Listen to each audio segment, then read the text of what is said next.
News చూస్తున్నాం. తనపై వస్తున్న ఆరోపణలపై మాజీ ఎమ్మెల్యే తోపుదుర్తి ప్రకాష్ స్పందించారు. తాను కలిసిన సుమయ్య తన బంధువుల అమ్మాయని, ఆడపిల్లను అడ్డు పెట్టుకుని రాజకీయం చేస్తున్నారంటూ మండిపడ్డారు.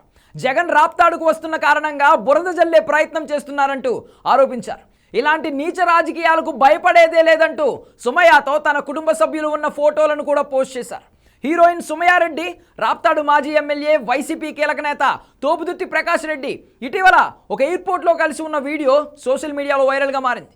సుమయారెడ్డి భుజంపై చేయి వేసి ఆమెను దగ్గరకు తీసుకుని తోపుదుర్తి మాట్లాడిన వీడియో అది. ఆ వీడియోను వెనక నుంచి కొంతమంది షూట్ చేసినట్లు తెలుస్తోంది. దాన్ని ఇప్పుడు కొందరు టీడీపీ అభిమానులుగా చెప్పుకుంటున్న వారు సోషల్ మీడియాలో వైరల్ చేశారు. దీంతో ఈ వ్యవహారం రచ్చరచ్చగా మారింది.